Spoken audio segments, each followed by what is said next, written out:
தேன்தமிழ் திக்கட்டும் பரவட்டும் முத்தமிழ் தாய்க்கு என் முதற்கண் வணக்கங்கள்.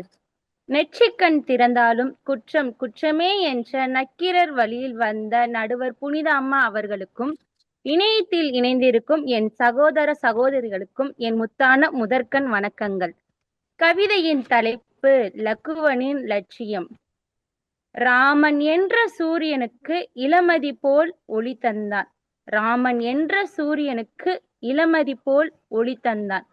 அண்ணன் வாழ்வை தன் வாழ்வென்று அன்பின் வழியில் பயணித்தான். அண்ணன் வாழ்வை தன் வாழ்வென்று அன்பின் வழியில் பயணித்தான். அரியணை வேண்டாம் மனம் கொண்டான், அறவழி ஒன்றையே தேர்ந்தெடுத்தான். அரியணை வேண்டாம் மனம் கொண்டான், அறவழி ஒன்றையே தேர்ந்தெடுத்தான். வானத்தின் முள்ளும் மலரென எண்ணி வாழ்வின் சுமையை சிரித்தே சுமந்தான். வானத்தின் முள்ளும் மலரென எண்ணி வாழ்வின் சுமையை சிரித்தே சுமந்தான். உறக்கம் துறந்து காவல் காத்தான், உண்மையின் கோட்டையை உயர்த்தி நின்றான். உறக்கம் துறந்து காவல் காத்தான், உண்மையின் கோட்டையை உயர்த்தி நின்றான். சீதையை தாயென மதித்தவனின் சீரிய பண்பை உலகம் போற்றும். சீதையை தாயென மதித்தவனின் சீரிய பண்பை உலகம் போற்றும். வீரம் இருந்தும் ஆணவம் இல்லை, வினயம் இருந்தும் பலவீனம் இல்லை. வீரம் இருந்தும் ஆணவம் இல்லை, வீணயம் இருந்தும் பலவீனம் இல்லை. கடமை என்றொரு கோயிலிலே கண்ணியமாய் வாழ்ந்தவன் இவனே. கடமை என்றொரு கோயிலிலேயே கண்ணியமாய் வாழ்ந்தவன் இவனே. இன்றைய இளைஞர் எண்ணங்களில் லக்குவன் எண்ணம் மலரட்டும். இன்றைய இளைஞர் எண்ணங்களில் லக்குவன் எண்ணம் மலரட்டும். அன்பும் அறமும் துணிவும் சேர்ந்து அழகிய மனிதன் வளரட்டும். அன்பும் அறமும் துணிவும் சேர்ந்து அழகிய மனிதன் வளரட்டும். லட்சியம் என்றால் லக்குவன், இல்லற வாழ்வில் சொல்லும் நாயகனே. ராமனின் நிழலாய் வாழ்ந்த லக்குவனே, நீ வாழ்க வாழ்கவே. வாய்ப்புக்கு நன்றி கூறி விடைபெறுகிறேன். நன்றி, வணக்கம். வாக்கு உண்டாம், நல்ல மனமுண்டாம், மாமலரால் நோக்கு உண்டாம், மேனி நுடங்காது பூக்கொண்டு தும்பார் திருமேனி தும்பிக்கை யான் பாதம் தப்பாம சார்வார் தமக்கு. ஆயக்கலைகள் 64 ஏயே உணர்விக்கும் என் அம்மே. தூய உரு பளிங்கு போல் இருப்பாள் என் உள்ளத்தினுள்ளே, இங்கே வாராது இடர். உலகம் யாவையும் தாமுலவாக்கலும் நிலை பெருத்தலும் நீக்கலும் நீங்களா.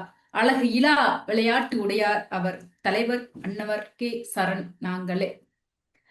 இந்த இணையம் வழியாக உலக முத்தமிழ் மாமன்றம் மற்றும் அனைத்திந்திய கவி சக்கரவர்த்தி கம்பன் கழகம் இலக்கியங்களை அடுத்த தலைமுறைக்கு எடுத்து செல்ல வேண்டும் என்ற நோக்கிலும் ஆய்வு நோக்கிலும் அற்புதமாக ஒரு விவாத மேடையாக, விவாத களமாக இன்றைக்கு அமைத்து கொடுத்திருக்கிறார்கள். நிர்வாக உறுப்பினர், தலைவர் உள்ளிட்ட அத்தனை அன்பர்களுக்கும், கல்லூரி மாணவர்களுக்கும், 2 அணியைச் சேர்ந்த பேச்சாளர் பெருமக்களுக்கும், அனைத்து தமிழ் சுவைஞர் பெருமக்களுக்கும், ஆங்காங்கே இணைந்திருக்கக்கூடிய அத்தனை நல் உள்ளங்களுக்கும் எமது இனிமையான வணக்கத்தினை தெரிவித்துக் கொள்கிறோம். இன்றைக்கு தொடக்கத்திலேயே அற்புதமாக ஒரு லக்குவனின் கவிதையை வாசித்த அன்பு மாணவி, மன்னர் கல்லூரியின் மாணவி, மிக சிறப்பானதொரு தமிழ் தூய தமிழ் பற்றாளர் சுபேதா அவர்கள் இன்றைக்கு அற்புதமாக ஒரு கணிதத்துறையை சேர்ந்த ஒரு மாணவி தமிழ் மீது அதீத பற்று கொண்டு ஒரு 2 நிமிடங்களிலேயே லக்குவனை பற்றி அற்புதமாக ஒரு கவிதை வாசித்தார். அவருக்கு அனைவரின் சார்பாக வாழ்த்துக்கள், பாராட்டுக்கள். மென்மேலும் வளர வேண்டும் அந்த குழந்தை என்று சொல்லி அனைவரின் சார்பாக வாழ்த்துக்களை, பாராட்டுக்களை தெரிவித்துக் கொண்டு தற்பொழுது விவாத களத்திற்குள் நுழைகின்றோம். இன்றைய விவாத களமாக நமக்கு என்ன அமைந்திருக்கிறது என்று கேட்டால், கம்ப ராமாயணத்தில் மனதை வென்ற கதாபாத்திரம் சீதையா கைகேயியா என்ற ஒரு கதாபாத்திரம். கம்ப ராமாயணம் என்றாலே அனைவருக்கும் தெரியும் இல்லையா? நம்ம பாரதியார் கூட சொல்லி இருப்பாரு, கல்வியில் சிறந்த தமிழ்நாடு புகழ் கம்பன் பிறந்த தமிழ்நாடு என்று, இல்லையா? கம்பர் எவ்வளவு உயர்வானவர், எவ்வளவு பெரிய சாதனை படைத்திருக்கிறாரு.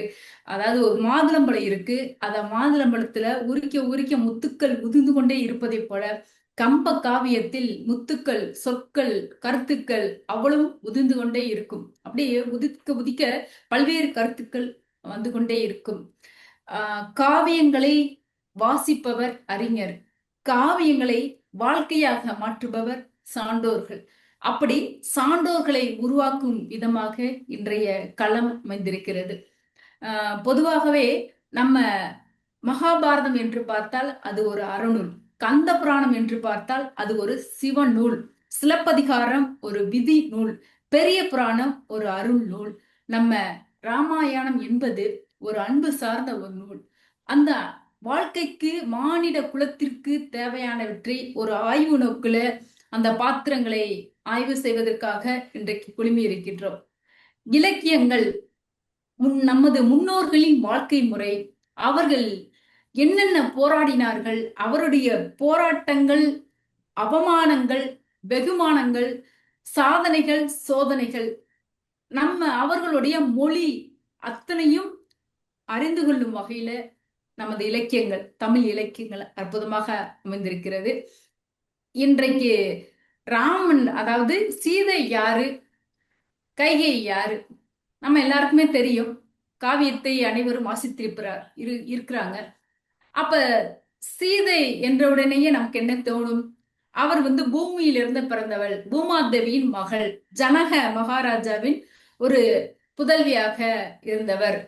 ஜனக மகாராஜா வளர்க்கப்பட்ட காரணத்தினால ஜானகி என்றும், மிதிலை நகரில் வாழ்ந்த காரணத்தினால மைதிலி என்றும், பூமியில் இருந்து பிறந்த காரணத்தினால சீதா என்றும் பேசப்பட்டிருக்கிறார்கள். அதைவிட ராமனின் மனைவியாக ஒரு கற்புக்கரசியாக சீதா தேவி கதாபாத்திரத்தில் அந்த காவியத்தில் அமர்ந்திருக்கிறது. கைகை என்று பார்த்தால் கேகய நாட்டு அரசர் அஸ்வபதியின் மகளாக இருந்திருக்கார். அதைவிட தசரதனின் மனைவி, பரதனின் தாய், நம்ம ராமனின் வளர்ப்பு தாய் என்று சொல்லலாம்.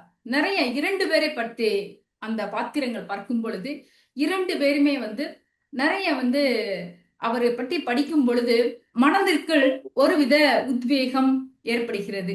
அப்ப இரண்டு காவியங்கள், இரண்டு காவியத்தில் இரண்டு பாத்திரங்களை வாசிக்கும் பொழுது மனதில ஒருவித மாற்றம் ஏற்படும்.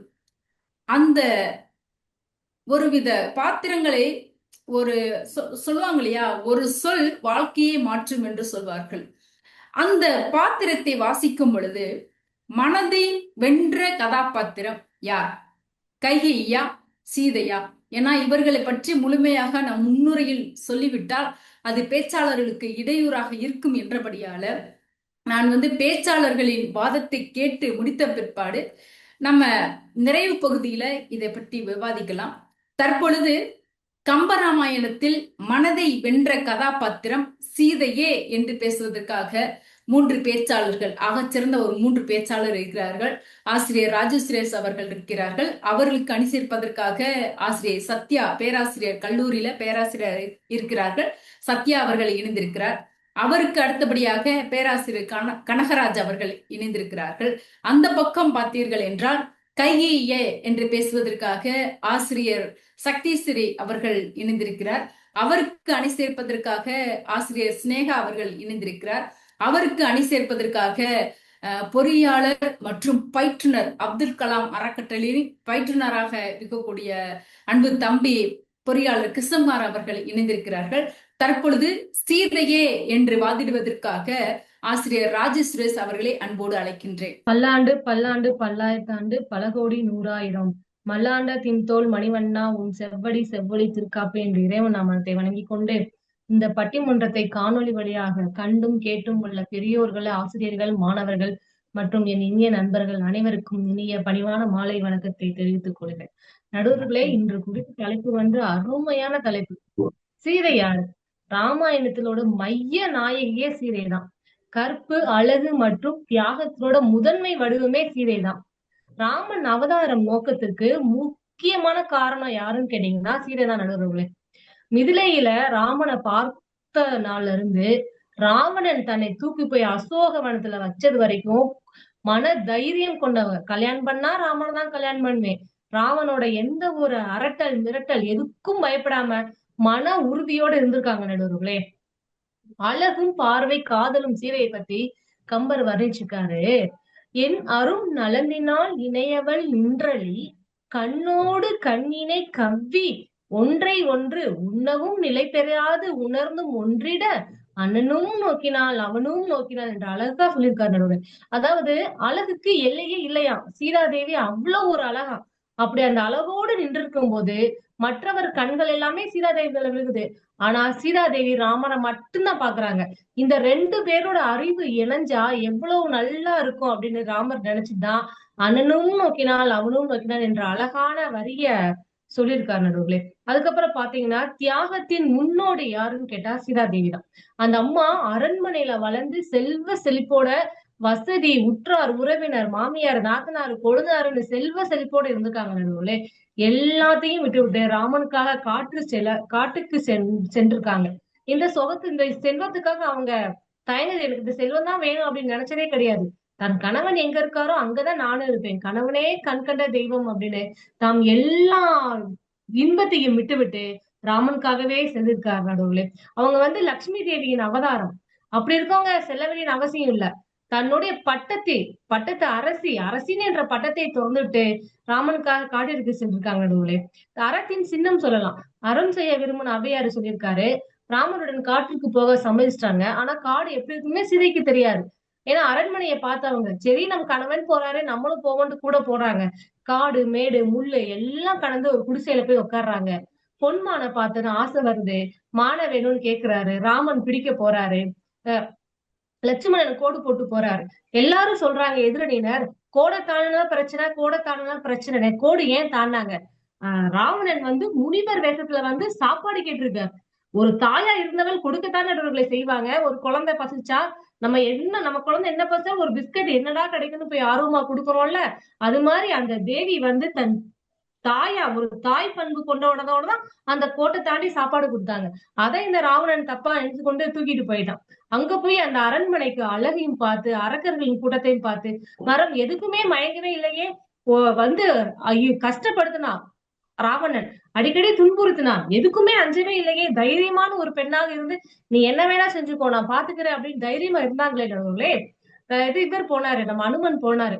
போய் எல்லாம் கண்டுபிடிச்சு செஞ்சு சீதாதேவிய பாத்துட்டாரு. சொல்றாரு, குடுக்குறாரு, வாங்க நான் உங்களை கூட்டிட்டு போறேன்னு. இல்ல நான் வரமாட்டேன், ராமன் வந்தாதான் நான் வருவேன் அப்படின்னு மன உறுதியோட இருந்தாங்க நடுவுகளே. அதுவும் எப்படி ஒரு மாதத்துக்குள்ள என்னை கூட்டிட்டு போகணும்னு அந்த மன தைரியம் யாருக்கு நடுவுல இருக்கு? இப்ப இருக்க காலத்துல 3 மாமியார் வச்சிருக்காங்க. நம்ம ஒரு மாமியாரோட வச்சிருக்க நல்ல பேர் வாங்குறதே பெரிய விஷயம். ஆனா அந்த அம்மா 3 மாமியார்ட்டையும் நல்ல பேர் வாங்கியிருக்கு நடுவுகளே. கடைசியில ராமன் கூட்டிட்டு நம்ம அயோத்திக்கு வந்துட்டாரு. நல்ல பேர் வாங்கினதுனால காட்டுக்கு அனுப்பிட்டாங்க. ஆமா, இல்ல சோதிக்கிறாங்க மருமகன் எப்படி இருக்கா அப்படின்னு சோதிக்கிறாங்க நடுவுகளே. அயோத்திக்கு வந்த பிறகு அரசவை நடக்க போது யாரோ ஒரு தொழிலாளியின் பேச்சை கேட்டு ராமன் தீக்குளிங்கிறார். நம் சீதை கணவன் பேச்சை தட்டாமல் மன உறுதியோடு, அதாவது அந்த தீக்குளிச்சதுக்கு காரணம் என்னன்னா, எனக்கு களங்கம் வந்தாலும் என் வீட்டுக்காருக்கு களங்கம் வரக்கூடாது என்ற ஒரு மன உறுதியோடு தீக்குளிக்கிறார் நடுவுகளே. அதுலயும் வெற்றி பெற்று ஊரார் அவர்களின் நாக்குகள் எல்லாம் அழுக்காகின. சீதை தூய்மையானால் நடுவர்களே. அதுக்கப்புறம் காட்டுக்கு போன உடனே மாசமத்தோட தான் காட்டுக்கு போனாங்க. அங்கேயும் கஷ்டப்பட்டாங்க. முனிவரோட இருந்து செஞ்சு எல்லா வேலையும் பார்த்து ஒரு அரசியாகவே இல்ல செஞ்சு விட்டு 2 மகா வீரர்களை பெற்றுக் கொடுத்து அவர்களையும் நல்ல வீரர்களை தான் வளர்த்து வச்சிருக்காங்க. இவ்வளவு பெருமை. லவகுசா என்று சொன்னால் நமக்கு யாருக்கு ஞாபகம் வரும்? சீதை தானே ஞாபகம் வரும். இவ்வளவு ஒரு தைரியமான பெண் யாருன்னு கேட்டா சீதை நடுவுல. இன்னும் புரட்சி பெண். வீட்டுக்காரர் சொல்லவுமே அம்மா கேட்டாங்க, அக்னி பிரதர்சனம் யார் செய்வாங்க நடுவுகளே? சீதையினால்தான் செய்தார்கள். கைகை தாம் மகன் நல்லா இருக்கணும் அப்படின்னு ஒரு இத்தோட நடுவுல செஞ்சிருக்காங்க. ஒரு சுயநலத்தோட தான் செஞ்சிருக்காங்க. ஆனா சீதை அப்படி செய்யலையே. நம்ம மாமியார் சொல்லிட்டாங்க அப்படின்னு கணவருக்காகவே கூட போனவங்க. பெண்ணின் வலிமை எப்படின்னா ஒரு துன்பத்தையும் அமைதியாக எடுத்துக்கொண்டாங்க. ஒரு உறுதியோடு எடுத்துக்கொண்டாங்க. சரி பரவாயில்ல, 14 வருஷம் தான் நான் கண்ண மூடி கண்ண திறந்துக்குள்ள போயிரும், நம்ம அதுக்குள்ள காட்டுக்கு போயிட்டு வந்துடலான்ற இந்த ராமாயணத்தில் ராமனின் முக்கிய பேர் வாங்கி கொடுத்ததுக்கே சீதை தான் நடுவுகளே. அதனால மக்கள் மனதுல நிறைஞ்சிருக்கவங்க சீதை தான் என்று கூறி என் உரையை முடிக்கின்றேன். நன்றி, வணக்கம். மிக சிறப்பாக பேசினார். எங்கள் சீதை முற்றிலும் சிங்கப்பெண்ணாவே அதாவது கம்பராமாயண காலத்திலேயே ஆதி காலகட்டத்திலேயே எங்க சிங்கப்பெண்ணாக சீதை வளர்ந்திருக்கிறார். மன வலிமையோடு அதாவது இன்றைக்கு லேசாக ஒரு சிறிய மனக்கஷ்டத்தை கூட தாங்கிக் கொள்ள இயலவில்லை. ஒரு தேர்வு தோல்வி என்றால் கூட உடனடியாக தற்கொலை எண்ணத்திற்கு ஆளாயிருக்கிறார்கள். ஆனால் எங்களது சிங்கப்பெண்ணாக சீதை இருக்கிறாள். அவர் எவ்வளவு தியாகத்தின் முன்னோடியாக இருக்கிறார், அறத்தின் முன்னோடியாக இருக்கிறார், கற்புக்கரசியாக இருக்கிறார் என்று நிறைய சொல்லி இருக்கிறார் அணித்தலைவர் ராஜேஷ் சுரேஷ் அவர்கள். அவருக்கு அனைவர் சார்பாக வாழ்த்துக்களை, பாராட்டுக்களை தெரிவித்துக் கொண்டு தற்பொழுது அந்த பக்கம் கைகேயி தான் மக்கள் மனதில், அதாவது மனதை வென்ற கதாபாத்திரம் கைகேயி தான் என்று பேசுவதற்காக வருகிறார் ஆசிரியர் சக்தீஸ்வரி அவர்கள். அவர்களை அன்போடு அழைக்கின்றேன். அனைவருக்கும் வணக்கம். அனைவருக்கும் முதற்க என் வணக்கத்தை தெரிவித்துக் கொள்கிறேன். இன்று நம் பட்டிமன்றத்தின் தலைப்பு மனதை வென்ற கதாபாத்திரம் கைகேயியா? மனதை வென்ற கதாபாத்திரம். நான் பேச போற தலைப்பு கைகேயியே. கைகேயி தான் இப்படிதான் இருப்பாங்க. கைகேயி இப்படிதான் இருப்பாங்க. கைகேயி ராம அவதாரத்தை நிறைவேற்ற உருவாக்கப்பட்ட பாத்திரம் நடுவர்களே. ராம அவதாரம் சிறப்பாகவும் அறத்தை நிலைநாட்டவும் உருவாக்கப்பட்ட ஒரு சிறந்த பாத்திரமாக நான் கைகேயியை கூறிய நடுவர்களே. சம்பிராச யுத்தத்தில் தசரதனை தன் கணவன் தசரதனை காப்பாற்றியதற்காக தசரதன் அளித்த 2 வரங்களை கேட்டதால் அந்த ராம அவதாரம் ஆனது அங்கிருந்து தொடங்குது நடுவர்களே. அவள் 2 அவதாரத்தை கேட்டதனால்தான் இந்த கம்பராமாயணமே முழு வலிமையும் அடைந்தது, புகழ் பெற்றது, சிறப்புற்றது, பெருமை பெற்றது, இன்றளவும் நம் மனதில் நிலை நிற்கிறது. வரம் 2. ஒன்று என் சேய் நாடாளவும், என் மகன் நாட்டை ஆள வேண்டும், ராமன் போய் காட்டை ஆள வேண்டும். மற்றொரு வரத்தால் சீதை கோமன் காடு செலவும் 2 வரம் கேட்டாள் நடுவர்களே. அந்த 2 வரத்தால் ஏயவரங்கள் 2இல் ஒன்றானால் என் செய் அரசு ஆள்வது, சீதையின் கேள்வன் போய் வனம் ஆள்வது என்று புகன்று நின்றால் தீயவையாயினும் சிறந்த தீயார். தீவையாயினும் சிறந்த தீயார், அது சிறந்த தீயாள் அப்படின்னு சொல்லி கம்மன் வர்ணிக்கிறார் நடுவர்களே. என்னுடைய கதாபாத்திரம் பன்முகத்தன்மை கொண்டது. அதாவது கூனியின் சூழ்ச்சியால் தான் சூழ்நிலை கைதியாக மாறினாலே தவிர மிகவும் சிறந்த கதாபாத்திரம், போர்க்குணமுடைய ஒரு கதாபாத்திரம். வரம் கேட்டதால், இந்த 2 வரத்தை கேட்டால் தன் கணவன் இறந்து விடுவான் என்று தெரிந்தும் மனத்திற்பத்தோடு 2 வரத்தை தன்னுடைய கணவனிடம் கேட்டால் நடுகிறவர்களே. மன வலிமை அங்கே தென்படுகிறது. ராம அவதாரம் என்பது ஒரு சொல், ஒரு வில், ஒரு இல், ஒருவனுக்கு ஒருத்தி. அடுத்தது தாயிற் சிறந்த கோவிலும் இல்லை, தந்தை சொல் மிக்க மந்திரம் இல்லை என்ற வாக்கியத்திற்கு உயிர் ஊட்டம் கொடுத்தது இந்த கம்பராமாயணம். இந்த 3ம் அதாவது ராவணன் வதம் செய்யப்பட வேண்டும், வாலிவதம் நடைபெற வேண்டும், அரக்கர்களை வென்று அங்கே தர்மம் நிலைநாட்டப்பட வேண்டும் என்பதற்காகவே உருவாக்கப்பட்ட மிக மன வலிமை உடைய ஒரு கதாபாத்திரம் என்னுடைய கைகேயி கதாபாத்திரம் நடுவர்களே. ஆலிசோல் உலகம் எல்லாம் பரதனே ஆள, நீ போய் தாள் சடைகள் தாங்கி அருந்தவம் மேற்கொண்டு ஊழி வெங்கானம் நன்னி புண்ணிய துறைகள் ஆடி 7 ஆண்டில் வா என்று இயம்பினான் அரசன் என்றார். தான் சொல்லல, அரசன் சொன்னான் என்று கைகேயி கூறுகிறார். அப்போதும் போ மகனே, ராமனை போ என்று அவள் கூற மனமில்லாமல் ஆலிசூல் உலகமெல்லாம் பரதனே ஆள அப்படி என்று தயங்கி ஒவ்வொரு வார்த்தையாக இயம்புகிறார். எல்லாத்துக்கும் காரணம் நான் இல்ல, அப்பாதான் உனக்கு போ சொன்னாரு சொல்ல வர்றீங்க. எல்லாத்துக்கும் காரணம் நான் கிடையாது, அப்பாதான் உனக்கு காட்டு போ சொன்னாரு, அப்பாதான் இதெல்லாம் சொல்ல சொன்னாரு அப்படிங்கிற மாதிரி வருவான் நடுவர்களே. அப்போது கூட ராமனை போ என்று சொல்ல மாட்டார்.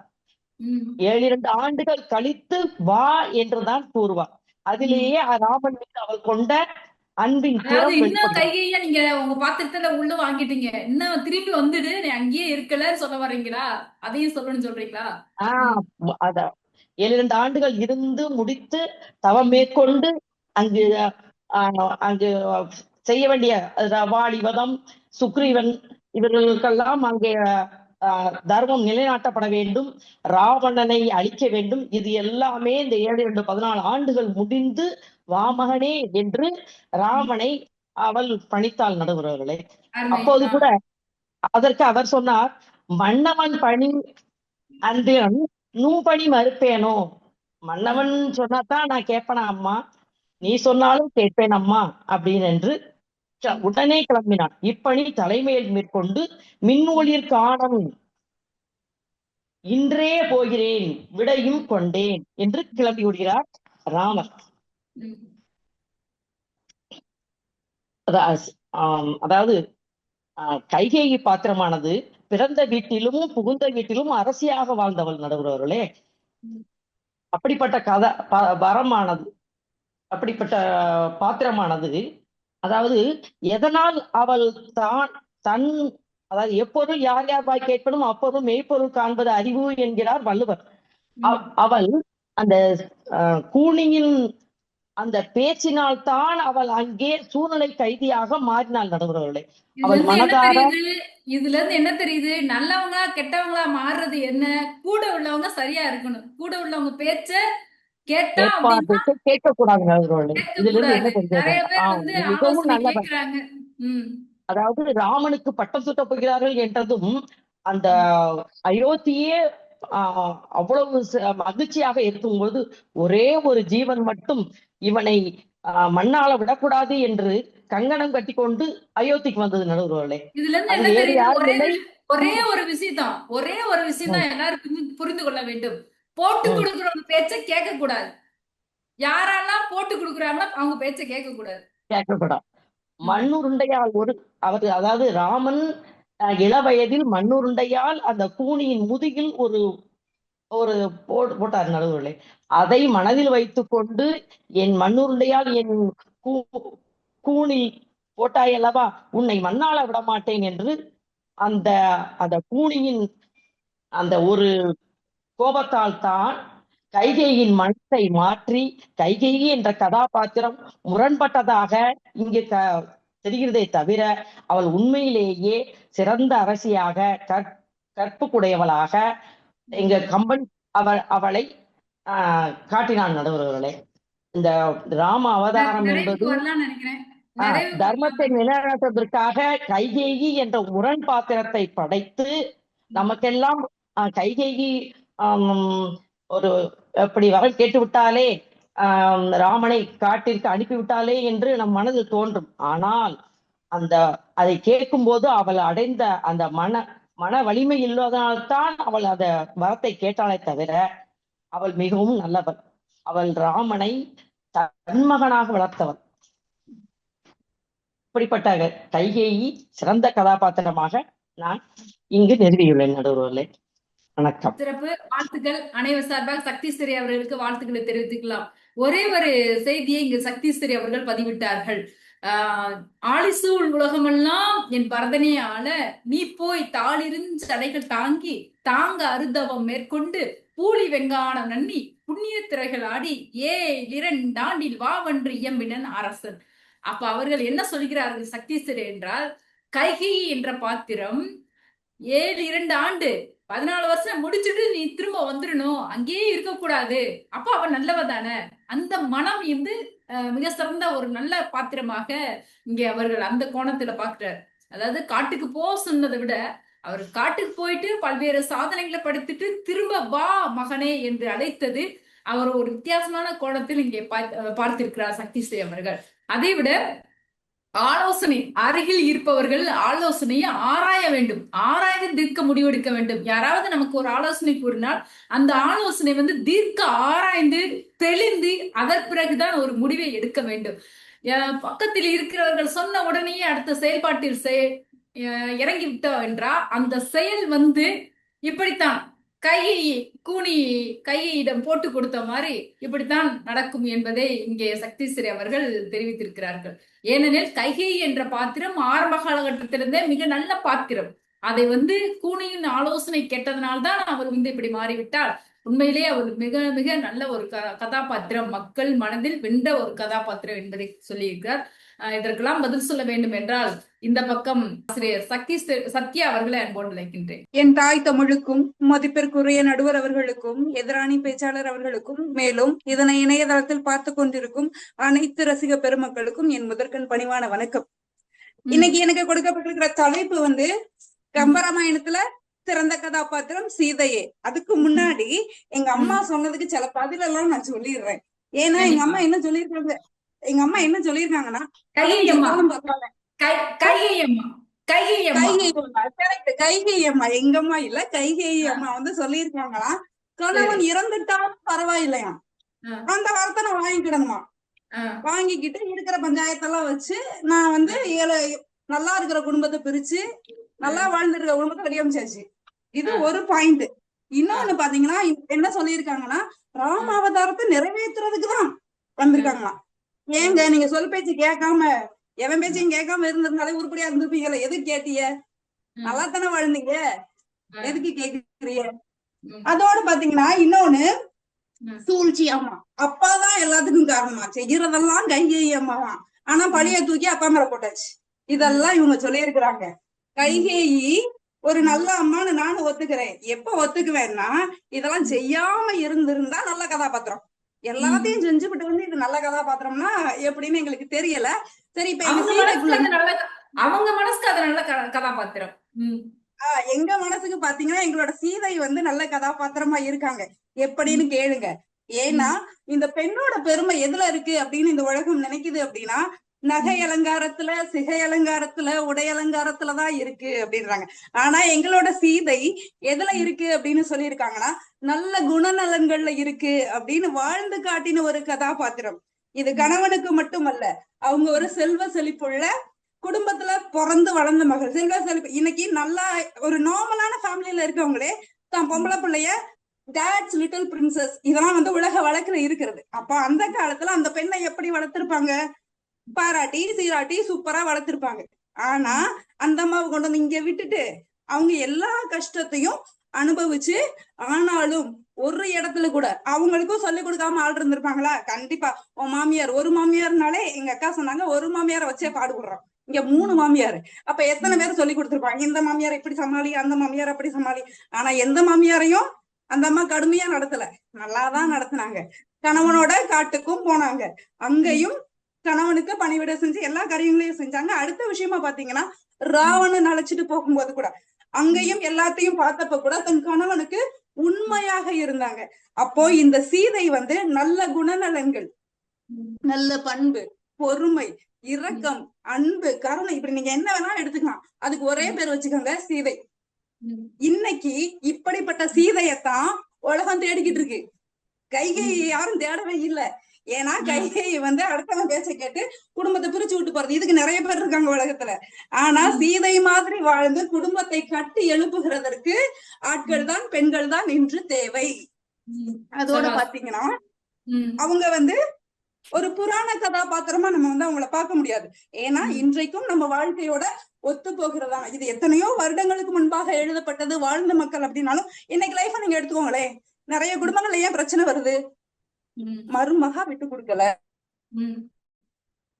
இருக்கவ விட்டு கொடுக்கல, தங்கையா இருக்கவ விட்டு கொடுக்கல, அக்காவா இருக்கிறவ விட்டு கொடுக்கல. இது எல்லாத்துக்கும் ஒட்டுமொத்த பாயிண்ட் பெண்.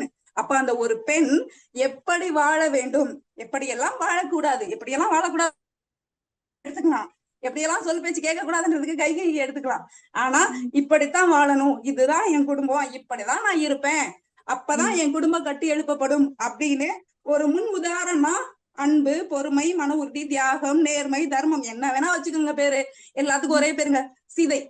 சோ அப்ப இந்த கம்பராமாயணத்துல மிகச்சிறந்த கதாபாத்திரம் யாரு, அதுவும் என் மனதை வென்றது யாருன்னு நீங்க கேட்டீங்கன்னா நடுவர் அவர்களே, சீதை மட்டும்தான், சீதை மட்டும்தான், சீதை மட்டும்தான் அப்படி என்று கூறி எனது உரையை முடிக்கிறேன். நன்றி, வணக்கம். சிறப்பு சிறப்பு. மிக புதிய கோணத்தில் பேராசிரியர் சத்யா அவர்கள் இங்கே பல்வேறு கருத்துக்களை இங்க முன்வைத்திருக்கிறார். முதல்ல வந்து குடும்பத்தை பிரிக்காமல் ஒற்றுமையாக காத்தது சீதை. அந்த தைரியம், அந்த பாத்திரம் மனதை வென்றிருக்கிறது.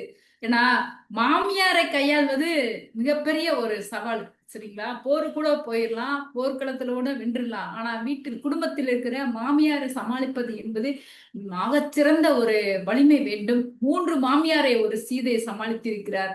அதை விட வந்து நிறைய கருத்துக்கள் இங்க வந்து நல்லா ராணியாக இளவரசியாக வாழ்ந்தவள் இங்கே வந்து எப்படின்னா கணவன் வீட்டுக்கு வந்த பிற்பாடு பல்வேறு துன்பங்கள் அவளை வந்து சேருகிறது. அந்த துன்பத்தை தாண்டி, சோதனையை தாண்டி சாதனை படுத்தியிருக்கிறார் கதாபாத்திரம் சீதை என்று மிக அற்புதமாக அவருக்கே உரிய பாணியில ஒரு ஆங்கில பேராசிரியர் மிக சிறப்பாக வந்து ஒரு தமிழை வந்து இங்கே அற்புதமாக ராமாயணம், கம்பராமாயணத்தை பேசியிருப்பது வரவேற்கத்தக்கது. பிற துறைகளிலிருந்து இலக்கியங்களை பேசுவதற்கு வருவதற்கு என்பது ஆட்கள் சற்று குறைவு. இங்கே சத்யா அவர்கள் முன்னெடுப்பு காய் நகர்த்தி இருக்கிறார். அவருக்கு அனைவர் சார்பாக வாழ்த்துக்களை, பாராட்டுக்களை தெரிவித்துக் கொள்கிறோம். அப்படியே அந்த பேச்சு வந்து அடைமழை பேஞ்சு ஓஞ்சாப்புல இருந்தது. அந்த பேச்சு மிக அருமை, வாழ்த்துக்கள். அந்த பக்கம் வந்து இதற்கெல்லாம் பதில் சொல்ல வேண்டும் என்றால் அவருக்கு நேர் இணையாக ஒரு வயதை ஒத்த ஒரு பெண், ஒரு ஆசிரியர் சினேகா அவர்களால் மட்டுமே முடியும். அவர்களை அன்போடு அழைக்கின்றேன். என் புன்னகையை கூட மொழிபெயர்க்க முடியாத அந்நிய தேசத்தில் எனக்கு நானே அகதியானேன். என் உணர்வுகளை சொல்ல முடியாமலும் உதற முடியாமலும் குரலற்று கிடந்தேன்.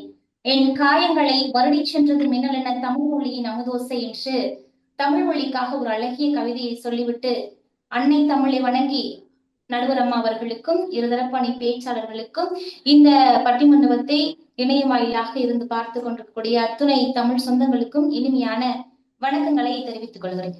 நடுவர் அம்மா அவர்களே, மிக மிக ஒரு அற்புதமான தலைப்பு. மக்களின் மனங்களில் நிலைத்திருக்கக்கூடிய கதாபாத்திரம் கைகேயா சீதையா என்பது. நடுவர் அம்மா அவர்களே, சீதை தான் என்று அற்புதமாக பேசிட்டு போயிருக்காங்க. அவங்களுக்கெல்லாம் பதில் சொல்லிட்டு கைகையினுடைய பங்கை நான் சொல்லணும் அப்படின்னு நினைக்கிறேன். கைகேயி தான் நடுவர் அம்மா அவர்களே ராமபுராணம் தோன்றுவதற்கே முழு முதல் காரணமாக இருந்த ஒரு கதாபாத்திரம் கம்பராமாயணத்தில். நடுவர் அம்மா அவர்கள் அவங்க சொன்னாங்க, கணவன் வந்து இறந்தா கூட பரவாயில்லை அப்படின்னு சொன்னாங்க. தசரனுடைய உயிரை போரின் போது காப்பாற்றியது கைகேயி. நடுவரம் அவர்களே, நடுவரம் அவர்களே இன்னொன்னு சொன்னாங்க, யார் எப்படி போனாலும் பரவாயில்லை, தன்னுடைய 14 ஆண்டுகள் ராமன் வந்து போகணும் அப்படின்னு சொன்னாங்க. அது வந்து ஆசைதான். தன்னுடைய மகன் என்னன்னா காக்கைக்கு தன் குஞ்சு பொன் குஞ்சு என்று சொல்வார்கள். அதே போல கைகேயிக்கும் ஒரு ஆசை இருந்திருக்கிறது. அதே போலதான் நடுவரம் அவர்களே சீதைக்கு ஆசையே இல்லையா? அவங்க சீதையை வந்து ஆசை இல்லாத ஒரு பெண்ணாக சித்தரித்து விட்டு சென்றிருக்கிறார்கள். புள்ளிமான் வேண்டும் என்ற ஒரே ஒரு ஆசைதான் ராமன் போர் செய்வதற்கே மிகப்பெரிய ஒரு ராம காவியமே மிகப்பெரிய அளவு தோன்றி ராவணன் என்று போர் மூடுவதற்கே முக்கிய காரணமாக இருந்தது சீதையினுடைய ஆசை. நடுவரம் அவர்களே கைகையை தீய கதாபாத்திரமாகவே சித்தரித்து விட்டு போயிருக்கிறார்கள். அதை நாம் வன்மையாக மறுக்கிறோம். கைகேயிக்குள்ளும் இருக்கக்கூடிய நல்ல பண்புகளை நான் எடுத்து காட்ட வேண்டும் என்று விரும்புகிறேன். நடுவரம் அவர்களே, ராமன் கோசலைக்கு மகனாக பிறந்திருந்தாலும் முழுமையாக ராமனை வளர்ப்பதற்காகவே கைகேயி தவம் புரிகிறார். நடுவரம் அவர்களே, தவம் புரிந்து ராமனை வளர்க்கக்கூடிய பாக்கியத்தை கைகேயி பெறுகிறார் என்பது கம்பர் வந்து வருணிச்சு சொல்லி இருக்கிறார் அவருடைய காவியத்தில். அதெல்லாம் அவங்க பார்க்கல அப்படின்னு நான் நினைக்கிறேன். நடுவரம் அவர்களே, நடுவரம் அவர்களே, ராமன் அயோத்தியை நோக்கி முடிசூடுவதற்காக செல்லும் பொழுது ராமனுக்கும் கைகேயிக்கும் உள்ள உறவை மக்கள் பேசுகிறார்கள். இங்க இருக்கக்கூடிய மக்கள் எப்படி அண்ணன் வந்து அயோத்தியினுடைய மன்னனாக ராமன் முடிசூட போகிறான், எவ்வளவு பெரிய பேரானந்தமாக இருக்கும், கைகேயி மலையை நோக்கி ராமன் செல்லும் பொழுது பேசுகிறார்கள் மக்கள், எவ்வளவு பெரிய பேரானந்தமாக இருக்கும், இதை வெறும் வார்த்தைகளால் வர்ணிக்க முடியாது என்று அங்க இருக்கக்கூடிய மக்கள் முணுமுணுத்துக் கொண்டிருக்கிறார்கள். அவர்களே, அங்க இருக்கக்கூடிய மக்களுக்கே தெரிந்திருக்கிறது கைகேயிக்கும் ராமனுக்கும் இடையில் எப்படிப்பட்ட உறவு நிகழ்ந்திருக்கிறது என்பதை பற்றி.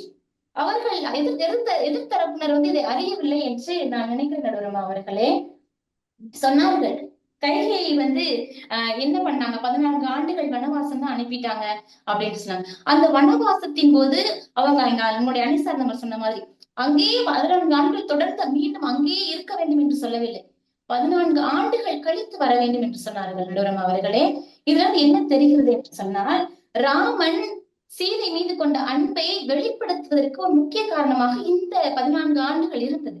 ராமனுக்கும் சீதைக்கும் உள்ள உறவை, அன்பை வெளிப்படுத்தியது. எப்படி 14 ஆண்டுகள் காட்டிலே சென்று மிகப்பெரிய ராமன் எவ்வளவு பலம் வாய்ந்தவன் என்பதை நிரூபிப்பதற்காக இந்த 14 ஆண்டுகள் இருந்தது நடுவரம்மா அவர்களே. அதையெல்லாம் அவர்கள் மறந்து விட்டார்கள் என்று நான் நினைக்கிறேன். நடுவரம்மா அவர்களே, தன்னுடைய 3 மாமியார்கள் என்று சொன்னார்கள். ஆனால் யாராவது ஒருவராவது இந்த காலகட்டத்திலே தன்னுடைய மருமகளுக்கு என்று ஏதாவது ஒரு துணி, ஒரு புடவை கூட வாங்கி தருவதற்கு இன்றைய சூழ்நிலையில் சாத்தியமில்லாத ஒன்றுதான். ஆனால் கைகேயி அவளுக்காக கட்டப்பட்ட ஒரு பிரம்மாண்ட கனகபவன் என்ற ஒரு மாளிகையை தன்னுடைய மருமகளான சீதைக்கு பரிசளிக்கிறார். இதெல்லாம் என்று நினைக்கிறேன். நடுவரம் அவர்கள் நினைத்து பாருங்கள், ஒரு புடவை எடுத்துக் கொடுப்பதற்கு இன்றைய சூழ்நிலையில் சாத்தியமில்லாத ஒன்று. ஆனால் தனக்காக கட்டப்பட்ட ஒரு பிரம்மாண்ட ஒரு மாளிகையே தற்பொழுது அது ராமனுக்கும் சீதைக்கும் கிடைக்கக்கூடிய ஒரு நிரந்தர இல்லமாக அயோத்தியில் அது மாறிவிட்டது நடுவரம் அவர்களே. அதையெல்லாம் பதிவு செய்ய விரும்புகிறேன். நம்ம எல்லோருக்குமே தெரியும், ஒரு நல்லவர்கள் இருக்கிறார்கள் என்று சொன்னால் அதற்கு தீயவர்கள் இருக்க வேண்டும். அப்பொழுது நல்லவர்கள் வெளிப்படுவார்கள். இப்படி பல்வேறு தீயவர்கள் எல்லாம் தீய என்ன பெயர்களை எல்லாம் தான் வாங்கி கொண்டு தீய நான் தான் என்று எத்தனை பேர்களையும் தான் வாங்கி கொண்டு மற்றவர்களை எல்லாம் நல்லவர்களாக அடையாளப்படுத்திய கைகேயி கதாபாத்திரம் இன்றளவும் மக்களுடைய மனங்களிலே விழித்திருக்கிறது நடுவரம் அவர்களே. சொல்லுவார்கள் 14 ஆண்டுகள் நிறைவாக இப்படி சொல்லி நிறைவு செய்கிறேன். 14 ஆண்டுகள் ராமன் காட்டில் இருக்கும் பொழுது கைகேயி மட்டும் சென்று பார்க்கவில்லை, மற்ற 2 தாய்களும் சென்று பார்க்கிறார்கள் என்று சொல்கிறார்கள். கைகேயினுடைய கதாபாத்திரம் தன்னுடைய மகன் பரதன் நாடாள வேண்டும் என்று சொல்லுக்கு பின்பாக, தன்னுடைய கணவன் இழந்ததுக்கு பின்பாக அவள் பேச்சு இழக்கிறார். அப்படிதான் கண்பன் வருத்திருக்கிறார். இதுல இருந்து என்ன நாம் புரிந்து கொள்ள முடிகிறது என்று சொன்னால், கைகேயி இந்த போன்ற பல்வேறு பிரச்சனைகளை தாண்டி தன் மனம் வருந்துகிறாள். அதற்கு பின்பாகத்தான் அவள் காட்டிற்கு சென்று ராமனை பார்க்கவில்லை என்று கம்பர் இதுல சித்தரித்திருக்கிறார் நடுவரம் அவர்களே. அதையெல்லாம் அவர்கள் பார்க்கவில்லை என்று நினைக்கிறேன். நான் யாருக்காக இதை செய்தார்? தன்னுடைய மகன் பரதனுக்காக செய்தார். அவனே வெறுத்து ஒதுக்கிய பின்பாக, தான் தன்னுடைய கணவனை இழந்த பின்பாகவும் தன்னுடைய ராமனுடைய பலத்தை உணரச் செய்தவள் கைகேயி. பல்வேறு நல்லவர்கள் தோன்றுவதற்கு ஒரு தீயவர்கள் இருக்க வேண்டும். அப்படிப்பட்ட தீய கதாபாத்திரமாக கைகேயி சித்தரிக்கப்பட்டாலும் பின்பாக மனம் வருந்தி மனம் திருந்தியவளாக தான் கம்பர் தன்னுடைய காவியத்திலே வர்ணித்திருக்கிறார் கைகேயி. இப்படிப்பட்ட கைகேயி இன்றளவும் மக்களுடைய மனங்களிலே நிலைத்திருக்கக்கூடிய ஒரு கதாபாத்திரம் தான். ஆசை நல்லவர்களுக்கு வரும், தீயவர்களுக்கு வரும். ஒரு தவறான ஒரு கோணி என்ற தவறான ஒருவரினுடைய பேச்சை கேட்டு வழிமாறி சென்றாலும் இறுதியிலே ஒரு நல்லவளாக கைகேயி மாறினாள் என்பதுதான் கம்பர் விளக்கி இருக்கிறார். இதற்கு முன்பாக கைகேயி எப்படிப்பட்ட ராமன் மீது எப்படிப்பட்ட அன்பு கொண்டவளாக இருந்தாள் என்பதையும் விளக்கி இருக்கிறார். எப்படி இருக்க வேண்டும், எப்படி இருக்கக்கூடாது என்று கைகேயினுடைய கதாபாத்திரத்தை பார்த்து நாம் தெரிந்து கொள்ள வேண்டும் என்று கம்பர் விளக்கி இருக்கிறார் நடுவரம் அவர்களே. எப்படியெல்லாம் வாழ்க்கையில் பிறர் சொல்லை கேட்டால் எப்படியெல்லாம் தன்னுடைய வாழ்க்கை மாறும் என்பதை கைகேயின் மூலம் விளக்கி இருக்கிறார் கம்பர் என்று பதிவு செய்து, இன்றளவும் மக்களினுடைய மனங்களில் கைகேயினுடைய வாழ்க்கை ஒரு பாடமாக இருக்கிறது என்பதை பதிவு செய்து நல்லதொரு வாய்ப்பிற்கு நன்றிகளை விடைபெறுகிறேன். நன்றி, அன்பு, வணக்கம். சிறப்பு. மிக சிறப்பாக சினேகா அவர்கள் பதில் கொடுத்திருக்கிறார். கைகேயிக்கு மட்டும்தான் ஆசை இருந்துச்சு, அதாவது சீதைக்கு ஆசை இல்லையா? கைகேயி ஆசைப்பட்டா நாடை தன் மகன் ஆள வேண்டும் என்று சொன்னீர்களே, பரதன் ஆளணும்னு சொன்னீங்களே, சீதைக்கு ஆசை இல்லையா? சீதை மானு மீது ஆசைப்பட்ட காரணத்தினாலதான் சீதை கடத்தப்பட்டார். அதனால ராமர் உட்பட லட்சுமணன் உட்பட யாவருக்கும் பல்வேறு துன்பங்கள் ஏற்பட்டது. அப்ப அது ஆசை இல்லையா? ஆசை என்றால் அனைத்தும் ஆசைதான். மண்ணாசை, பொன்னாசை, இது ஒரு வித்தியாசமான ஆசை. ஆசை என்பது அனைத்து ஒண்ணுதான் என்று இங்க சீதையின் மீது ஒரு குற்றச்சாட்டை இங்க வைத்திருக்கிறார். அதை விட கைகேயி சீதைக்காக மிகப்பெரிய ஒரு மாளிகை, மாமியாருக்கு ஒரு புடவை, மாமியார் மருமகளுக்கு புடவை கூட கொடுக்க கூடாத ஒரு காலகட்டத்துல ஒரு கைகேயி மாமியார் மிகப்பெரிய மாளிகையே கொடுத்திருக்கிறாங்க. என்ன அது எவ்வளவு பெரிய ஒரு பாராட்டக்கூடிய ஒரு விஷயம். மக்கள் மனதில கைகேயி என்ற மாமியாரு எவ்வளவு பெருசா இருக்காங்க அப்படின்னு நம்ம ஒரு வாதத்தை இங்க வைத்திருக்கிறார். சினேகா அவர்களுக்கு அனைவர் சார்பாக வாழ்த்துக்களை, பாராட்டுக்களை தெரிவித்துக் கொண்டு தற்பொழுது அந்த அணியின் நிறைவு பேச்சாளர் பேராசிரியர் கனகராஜ் அவர்கள் இணைந்திருக்கிறார். அவரை அன்போடு அழைக்கின்றேன். சீதைதான் மக்கள் மனதை வென்ற கதாபாத்திரம் என்று பேசுவதற்காக. அனைவருக்கும் இனிய மாலை வணக்கம். முத்தமிழ் மாமன்றம் முத்தாய்ப்பாய் நடத்தி கொண்டிருக்கக்கூடிய ஒரு இனிய பட்டிமன்றம். தலைப்பு மிகவும் அருமையாக இருந்தது. மக்களின், அதாவது கம்பராமாயணத்தில் மக்களின் மனதை வென்ற கதாபாத்திரம் ரெண்டையும் எதிரெதிர் திசையில வச்சிருக்கீங்க. ஒண்ணு நேர்மறை, இன்னொன்னு எதிர்மறை. இதுலயே நான் பார்த்தாலே நம்ம புரிஞ்சுக்கலாம், மக்களின் மனதை வென்றது காலந்தோறும் வென்று நிற்பவள் யார் அப்படின்னாலே அது சீதை மட்டும்தான். கைகேயி பத்தி ஊரே அறியும். ஆனா இருந்தாலும் ஒரு 3 பேரு இதுல கடைசியா அடுத்ததாக கிருஷ்ணகுமார் அவர்கள் பேசுறதுக்கு துண்டு போட்டு ரெடியா உட்கார்ந்துருக்காங்க. ஆமாங்கம்மா. ஆனா எதிர்மறை கருத்துக்களை அனைத்தையுமே உள்வாங்கி அந்த காப்பியம் முழுவதுமே பலருடைய பழி சொல்லுக்கும் பகைக்கும் ஆளான ஒரே கதை மாந்தர் யாருன்னா நம்மளுடைய கைகேயி. ஆனா இங்கே எங்களுடைய அணியின் தலைப்பாக பாத்தீங்கன்னா சீதை பிராட்டி. மண்மகனாக பிறந்து மன்னனின் மகளாக வளர்ந்து மாதவனின் மனைவியாக வாழ்ந்து மீண்டும் மண்ணுக்குள் சென்ற இறைவியாக மாறிய எங்களுடைய தலைவிதான் இந்த காப்பியத்தின் நாயகனின் நாயகியாக விளங்கக்கூடிய சீதை பிராட்டி. கம்பர் மிக அழகா சீதையை வர்ணிக்கிறார்.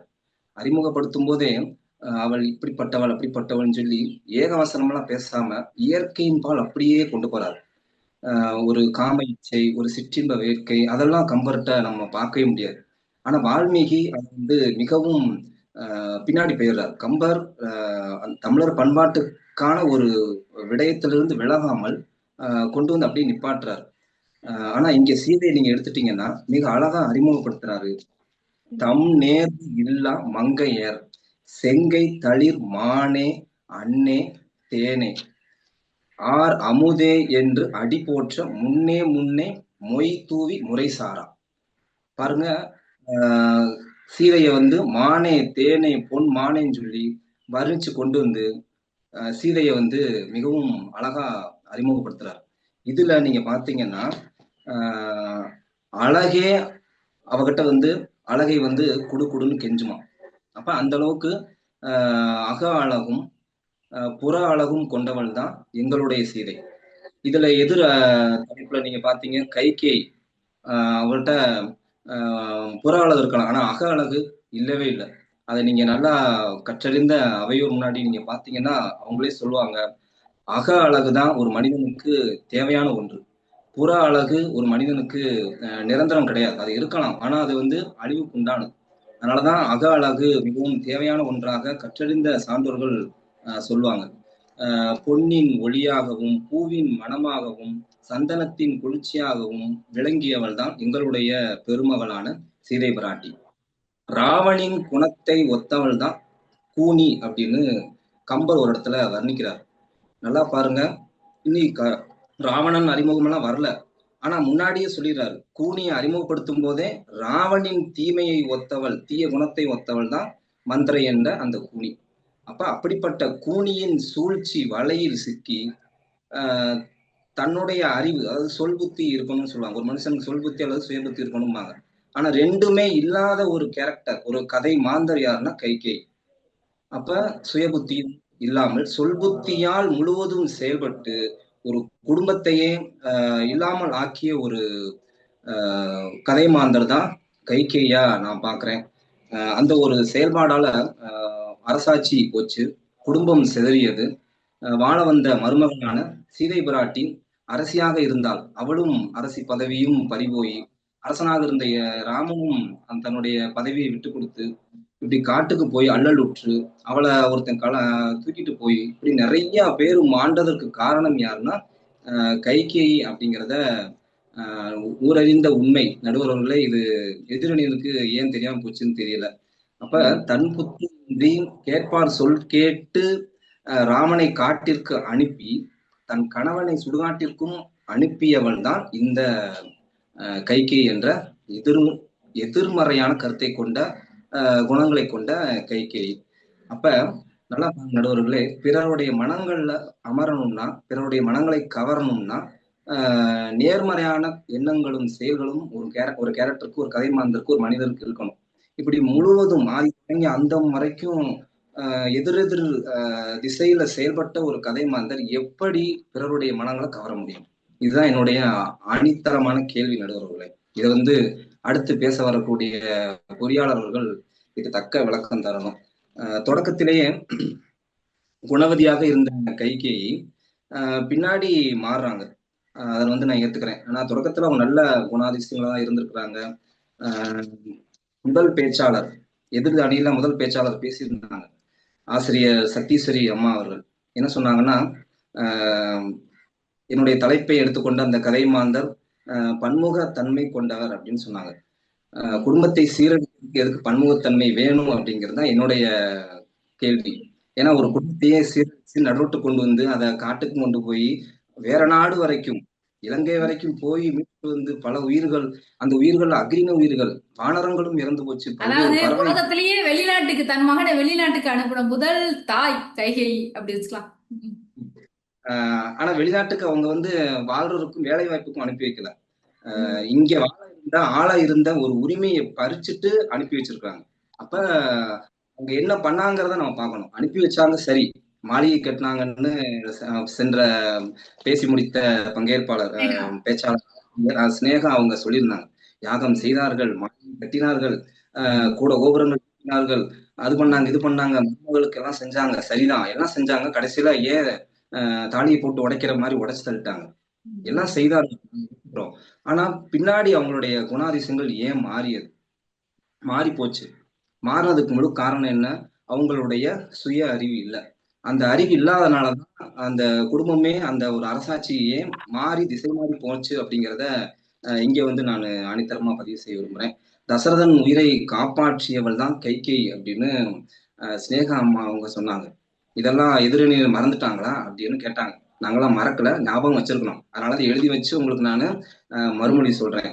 சரிதான், காத்திருந்து என்ன பண்ணாங்கன்னா, தன்னுடைய தன்னலத்துக்காக அவங்க மகனுக்காகவும் அரசாட்சி மகனுக்கு தரணுங்கிறதுக்காக அவங்க சூழ்ச்சி செஞ்சு தன்னுடைய கணவருக்கு ஈமச்சடங்கு செய்யும் அளவுக்கு கொண்டு போய் விட்டாங்க, காப்பாத்தினாங்க.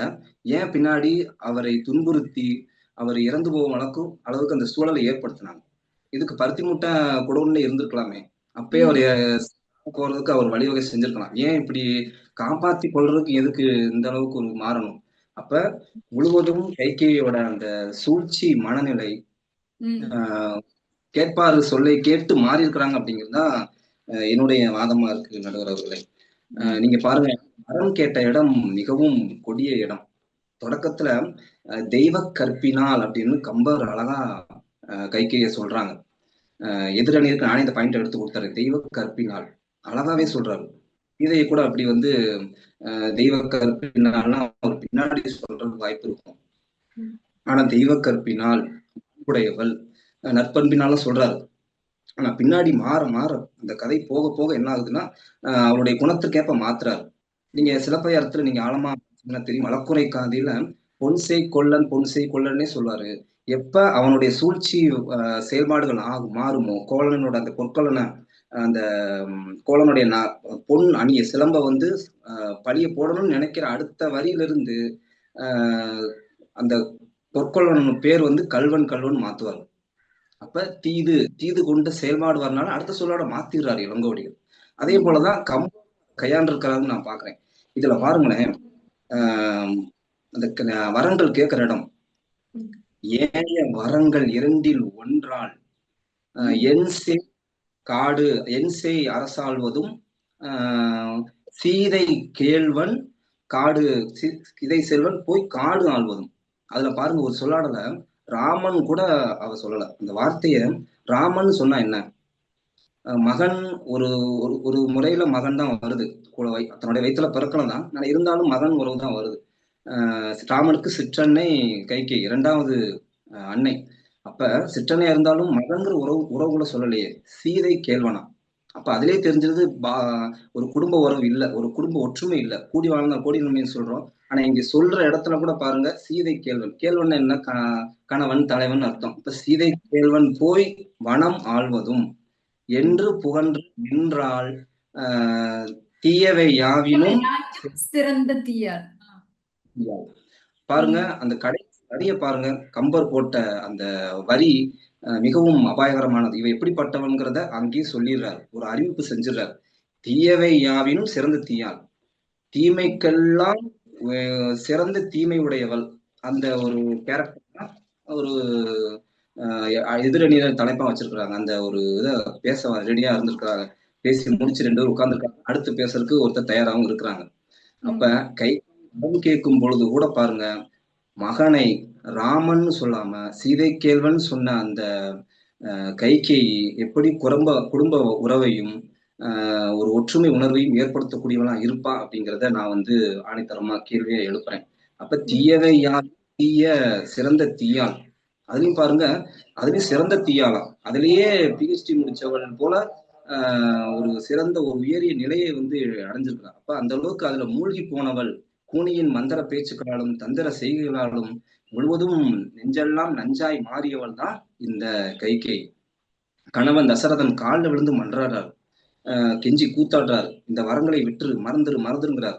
ஆனா மறக்காமல் தசரதன் கெஞ்சி கெஞ்சி பாக்குறாரு. ஆனா மிஞ்சி போறா கைகேயி. யாருக்காகன்னா அவளுடைய தன்னலத்திற்காகவும் மகனுக்காகவும். ஏன்னா கூனியோட அந்த தூண்டுகோல் அப்படிப்பட்ட ஒரு தூண்டுகோலா இருக்கு. காடு செல்ல தயாரானான் ராமன், ஆனா எங்களுடைய சீதை எடுத்துக்கோங்க, தசரதன் செத்து போனாலும் பரவாயில்ல, அவன் மருந்தாலும் பரவாயில்ல, என் காலில் விழுந்தாலும் பரவாயில்ல அப்படின்னு சொல்லிட்டு தன்னுடைய கொள்கையிலே விடாப்பிரியா இருந்தா கைகேயி. ஆனா இங்க சீதை பிராட்டி எடுத்துக்கோங்க, தலைவா கிளம்பிட்டீங்களான்னு சொன்ன உடனே நானும் வாரேன்னு சொல்லி அணிகளும் அத்தனையும் கலட்டி எறிஞ்சிட்டு பட்டாடைகளை கலட்டி வச்சுட்டு அதே போல காவி உடை தெரிவிச்சு கையை பிடிச்சுக்கிட்டு போய் 14 ஆண்டுகள் அல்லலுற்று திரும்ப வந்து அரசாட்சி பெற்றிருக்கிறார். அது எங்களுடைய சீதை பிராட்டி. அப்ப கணவன் 2 நாளும் ஆண்டு நிறைவுக்கு வரலாம்.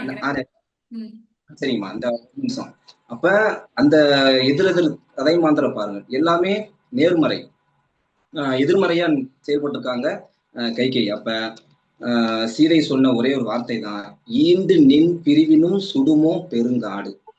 அப்ப நீ பிரிஞ்சு போயிடுற, இந்த பிரிவுங்கிற பெருங்காடு என்னை துன்புறுத்துமே, அதை என்ன பண்ண, அப்ப நானும் உங்களோட வாரேன்னு சொல்லிட்டு கிளம்பி வர்றாங்க. அப்ப கணவரின் இன்பத்திலும் துன்பத்திலும் சமபங்கு உரிமை கொண்டு செயலாற்றக்கூடியவங்க தான் உண்மையான ஒரு பெண்மணியாகவும் இருப்பாங்க, மனைவியா இருப்பாங்க. ஆனா கணவன் எப்படி வேணாலும் போகட்டும்னு சொல்லி கொள்ளியில ஏற்றியவள் கைகேயி. அப்ப இறுதியாக சென்ற பேச்சாளர் சொல்லியிருந்தாங்க, சீதை மான் ஆசை கொண்டுதானே இது பண்ணாங்க அப்படின்னாங்க. சீதையுடைய மான் ஆசையும் இங்க கைகேயினுடைய மகன் அரசாட்சி பெறக்கூடிய நிலையில உள்ள ஆசையும் ஒன்றா அப்படிங்கிறத என்னுடைய கேள்வி. சீதையோட மான் ஆசைங்கிறது அது தனிப்பட்ட ஒரு விஷயம், அது அவங்க பிடிச்சது வளர்க்கறது அது வேற விஷயம். ஆனா இங்க கைகேயி கொண்டிருந்த ஒரு ஆசை பேராசையின் உச்சம். இந்த ஆசையால பலிகடா ஆனது யாருன்னா அந்த அயோத்தி அரசு, அந்த அரசை ஆண்டு கொண்டு வந்திருந்த சக்கரவர்த்தியான தசரதன், அடுத்து அரசாட்சி பொறுப்பை ஏற்க இருந்த ராமனின் தழுவி நம்பி வந்த நாயகியான சீதை, அவங்கள நம்பி இருக்கிற குடும்பம், அதற்கு அடுத்தடுத்த நிலையில் அமைச்சர் பதவியை பெற இருந்த சத்ருகனன், பரதன், இலக்குவன், இப்படி எல்லாருமே பாதிக்கப்பட்டாங்க. அப்ப ஒரு குடும்பத்துல ஒரு வழக்கார் கூட சொல்லுவாங்க, பெண் நல்லதா நினைச்சா மண்ணும் மாளிகை ஆயிரும், மாளிகையும் அவளை மாத்தி நினைச்சா மாளிகையும் மண்ணாயிரும். அதான் அந்த ஒரு விடயம் தான் இங்க நமக்கு கைகேயி ரூபத்துல தென்பட்டிருக்கிறாங்க. அப்ப கைகேயி என்பவள் இங்க ஒரு நெஞ்சகம் ஃபுல்லாம் முழுவதும் வஞ்சகம் கொண்டு செயல்பட்ட ஒரு எதிர்நிலை கதை மாந்தர் அப்படிங்கிறத நான் ஆணித்தரமாக பதிவு செய்து இடம் அமர்கிறேன். நல்லதொரு தீர்ப்பை நடுவர் அவர்கள் தருவார்கள் என்று நம்பி இடம் அமர்கிறேன். நன்றி, வணக்கம். சிறப்பு. மிக சிறப்பாக பேராசிரியர் கனகராஜ் அவர்கள் இங்க நிறைய கருத்துக்களை இங்க முன்வைத்திருக்கிறாரு. சீதை கேட்ட புள்ளிமானும் கைகையோடைய பேராசை, நாடே ஆள வேண்டும் சொல்ற அந்த 2 ஆசையும் ஒன்னா என்ற ஒரு வினா அனுப்பியிருக்கிறார். அதை விட கைகேயி என்பவள் எதிர்மறை பாத்திரம், சீதை என்பவள் நேர்மறை, அதாவது நல்லவளாக இருந்து கெட்டவளாக மாறியவள் கைகேயி. அப்ப அவரை விட சீதை எப்பொழுதுமே நேர்மறையாக இருக்கக்கூடியவள். அக அழகை உடையவர், அவர்தான் எங்கள் மனதில் நிலைத்து நிற்கிறார் என்ற ஒரு அற்புதமான ஒரு கருத்தை இங்கு முன்வைத்திருக்கிறார். எடுத்துக்கூற நேரம் இல்லாத காரணத்தினால நேரடியாக அந்த எதிரணியில் நிறைவு பேச்சாளர், பொறியாளர் மற்றும் அப்துல் கலாம் அறக்கட்டளையின் பயிற்றுனர் கிருஷ்ணகுமார் அவர்களை அன்போடு அழைக்கின்றேன். இதுக்கு பதில் கூற வேண்டும் என்றால் அவர்தான் வர முடியும். இந்த மண்ணையும் இந்த மண்ணிற்கு என்னையும் தந்த தாய் தந்தையின் பொற்பாதம் வணங்கி எனது பணியை தூங்குவதிலே பெரும் மகிழ்ச்சி நடுவர்களே. இன்னைக்கு தலைப்போ வந்து ஒரு அருமையான தலைப்பு நடுவர்களே. கம்பராமாயணத்தில் மக்கள் மனதில் வென்ற ஒரு பெரிய கதாபாத்திரம் அப்படின்னா எங்களுடைய கைகேயி அப்படின்னு பேச வந்திருக்கேன் நடுவர்களே. பட்டிமன்றம் பேச உட்காந்தனே பாத்தீங்கன்னா முதல்ல வெள்ளச்சட்டை போட்டு தான் உட்காந்தேன்.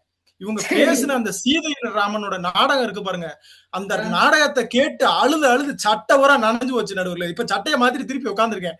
அதுல முதல்ல நம்ம ராஜ்யமா பேசும்போது கொஞ்சம் அழுதேன். அதுக்கப்புறம் பாத்தீங்கன்னா நம்ம சத்யாக்கா பேசினாங்க, கொஞ்சம் அழுக கொஞ்சம் நிறைய வந்துருச்சு. கடைசியா கனகராஜானே பேசும்போது அழுக தேம்பி தேம்பி அழுதுட்டேன் நடுவர்களே. தேம்பி அழுது சட்டையை மாத்துற அளவுக்கு சுச்சுவேஷனா மாறி போச்சு நடுவர்களே. எவ்வளவு போகுது நடுவர்களே. இந்த சட்டை உங்கதான் பக்கத்து வீட்டு நண்பனுடையதா காஞ்சிக்கிட்டு இருந்துச்சு நடுவர்களே. காஞ்சிட்டு இருந்த சட்டையை போட்டு வந்தேன். என்ன செய்ய, சட்டை நனைஞ்சு வச்சுல நடுவர்களே. சட்டையை மாத்திட்டேன், அதனால பாயிண்ட மாத்தி பேசுறேன்னு நினைக்க வேண்டாம் நடுவர்களே. கைகையை பத்தி தான் பேசுவேன், அதை மாத்த மாட்டேன் நடுவர்களே. அதே மாதிரி இன்னைக்கு பேசக்கூடிய அந்த கதாபாத்திரத்து மக்கள் மனதில் நிற்கக்கூடிய அந்த கதாபாத்திரத்தை பத்தி பேசணும் அப்படின்னா சீதை அப்படிங்கிற ஒரு கதாபாத்திரத்தை மட்டுமே பேசுவோம் நடுவர்களே. இது வந்து இன்னைக்கு நம்ம வீட்டுல ஒரு சீரியல் மாதிரியே வச்சுக்கிறோம் நடுவர்களே. இந்த சீரியல் எத்தனை நாள் ஓடி இருக்குன்னு நினைக்கிறீங்க? ஒரு 10 நாள் ஓடி இருக்கும், கூடுனா 100 நாள் ஓடி இருக்கும், ஹிட் அடிச்சிருக்கும், அவ்வளவுதான் நடுவர்களே. ஆனா கையேங்கிற ஒரு கதாபாத்திரம் இருந்தனாலதான் இந்த கதை 14 வருஷம் ஓடி இருக்கு நடுவர்களே. வேர்ல்டு ஃபேமஸ் அப்படிங்கிற அளவுக்கு ஓடி இருக்கு. இது இல்லன்னு எதிரணியினர் மறுக்க முடியுமா நடுவர்களே? இல்லன்னு சொல்ல முடியாது. அதே மாதிரி நடுவர்களே, இன்னைக்கு இந்த எல்லார் வீட்லயும் இருக்கக்கூடிய ஒரே ஒரு விஷயம் இந்த மாமியார் விஷயம் நடுவர்களே. அப்படி கையேங்கிற ஒரு மாமியார் இல்ல அப்படின்னா அவங்களுக்கு பட்டாபிஷேகம் கிடைச்சிருக்குமா? அவங்க தியாகம் பண்ணல அப்படின்னா, அதாவது ஏதோ ஒரு சூழ்நிலை வருது நடுவுல, அந்த சூழ்நிலையை தடுத்து ஒரு குடும்பத்துல இருக்கக்கூடிய ஒரு வீட்டுல இருக்கக்கூடிய மாமியாருக்கு தான் மருமகளை எப்படி நடத்தணும், மகனை எப்படி நடத்தணும் அப்படிங்கிற ஒரு அரவணைப்பு, அன்பு, பாசம், பரிவு எல்லாமே ஒரு அந்த குடும்பத்துல இருக்கக்கூடிய ஒரு மாமியாருக்கு தான் நடுவர்களே தெரியும். மாமியார் வந்து நம்ம சும்மா எடை போட்ட முடியாது. ஒரு ஏன் நடுவர்களே, இன்னைக்கு வீட்டுல இருக்கக்கூடிய ஒரு சாவி கொத்தை எடுக்கட்டும், அந்த சாவி கொத்தை எடுத்து மருமகிட்ட கொடுத்துருவாங்கன்னு நினைக்கிறீங்க?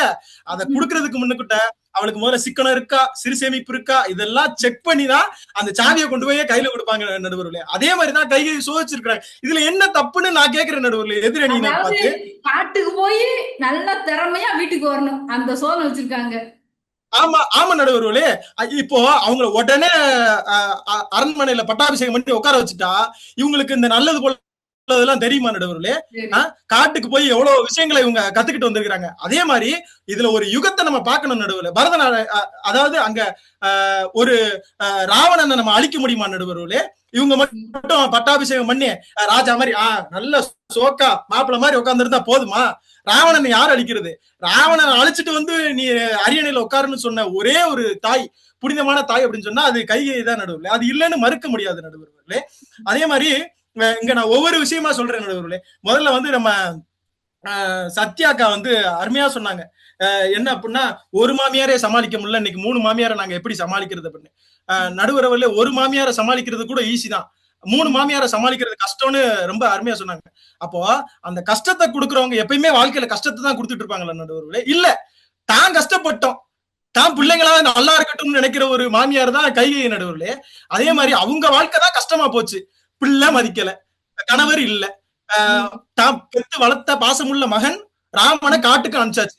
அதுபோல இல்லாம ஊரே சேர்ந்து திட்டுச்சு.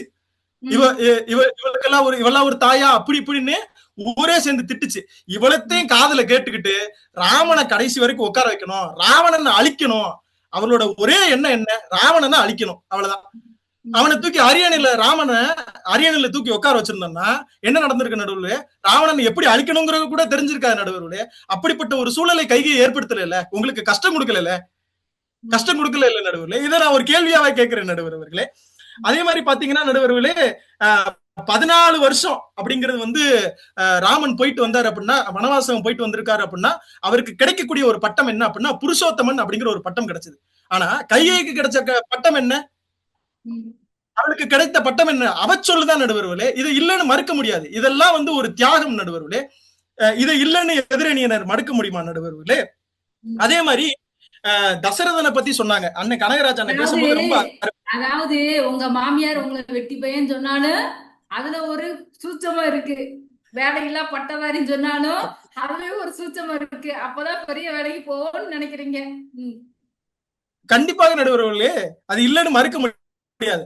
அதே மாதிரி தசரதனை ஏன் காப்பாத்தி கொல்லணும் அப்படிங்கிற மாதிரி நம்ம அண்ணன் கனகராஜ் அண்ணன் கேட்டாங்க. ஏன் நாங்க காப்பாத்தி எல்லாம் கொல்லலன்னு இங்க ஒரு விஷயத்த வந்து நான் சொல்றேன். அதாவது தன்னுடைய கணவர் தசரதன் அவர் சொன்ன ஒரு வாக்க காப்பாத்தல அப்படின்னா, ஏன்னா அவர் வந்து சும்மா சர்வசாதாரண மனிதனா இல்ல, ஒரு மன்னரா இருக்கிறார். மன்னர் ஒரு வாக்கு கொடுத்துட்டு தவறிட்டார் அப்படின்னா அதை இந்த உலகம் ஒரு அவச்சொல்லா பேசிரும், இது வந்து மாற்று கருத்தா எடுத்துக்கிருவாங்க அப்படிங்கிற ஒரு விஷயத்த மனதுல புரிந்து கொண்டு தர்மம் வெல்லணும் அப்படிங்கிற ஒரு விஷயத்துக்காக தான் கணவனா இருந்தாலும் தர்மத்தை காக்க வேண்டும் என்பதற்காக அந்த விஷயத்தை அங்க நிகழ்த்தி காட்டினாங்க நடுவர்களே. இது இல்லைன்னு மறுக்கவும் முடியாது நடுவர்களே. அதே மாதிரி இன்னைக்கு நிறைய சூழல்ல எடுத்துக்கலாம் நடுவர்களே. இன்னைக்கு ஒரு சின்ன சின்ன வீடுகள்ல பாத்தீங்கன்னா ஒரு வீட்டுல வந்து குழந்தைகள் வந்து ஒன்றா இருப்பது இல்லை. ஆனா 14 வருஷம் கழிச்சு ஒரு குடும்பம் ஒன்னா கூடுதுங்கிற ஒரு விஷயம் சுவாரஸ்யம் இருக்குல்ல நடுவர்களே. அங்கதான் நடுவர்களே எங்களோட கிளைமேக்ஸ் இருக்குது. அதே மாதிரி ஒரு அம்மாவுக்கு தான் பெத்த பிள்ளைய எப்படி வளர்க்கணும், எப்படி அரவணைக்கணும் அப்படிங்கிற ஒரு பண்பு எல்லாமே தெரியும் நடுவர்களே. அவங்க வந்து ராமனை ஒண்ணு வெறுக்கல நடுவர்களே. அதாவது ஒரு செல்லு ஒரு கல்லு போல இருக்கக்கூடிய ஒரு கல்ல ஒரு அடிச்சு அடிச்சு அடிச்சு அடிச்சு அது ஒரு சிலையா சிற்பியா மாத்தி இருக்கிறாங்க நடுவர்களே. ஒரு சிற்பிக்குத்தான் அந்த கலையை எப்படி வடிக்க வேண்டும் என்பது ஒரு விஷயம் தெரியும் நடுவர்களே. அது வந்து எங்க கைகையை செஞ்சிருக்கிறாங்க. இதுல என்ன தப்பு இருக்குன்னு நான் கேட்கிறேன் நடுவர்களே. அதே மாதிரி பாத்தீங்கன்னா அவங்க பண்ணது ஒரு கடமை தான். அந்த கடமையை செஞ்சதுக்கும் பழிச்சொல் வந்துச்சு. அந்த பழியையும் தாங்கிட்டு நாங்க தியாகியாவும் இருந்து இப்ப உங்க முன்னாடி எப்படி எதிரணியினர் முன்னாடி நாங்க அவச்சொல்லையும் வாங்கிட்டு இருக்கோம் நடுவர்களே. அப்ப மட்டும் பேசல. அந்த 14 வருஷ கிளைமேக்ஸ் 14 வருஷத்தோட முடிஞ்சான்னு கேட்டீங்கன்னா இல்ல, இப்போ வரைக்கும் பழிச்சொல்லா பேசிக்கிட்டே தான் இருக்காங்க. கையை கெட்டவங்க கையை கெட்டவங்க கையை கெட்டவங்க. அந்த கெட்டவங்க கிட்ட ஒரு நல்ல குணம் இருக்கு நடுவர்களே. அததான் பாருங்கன்னு நாங்க சொல்றோம்.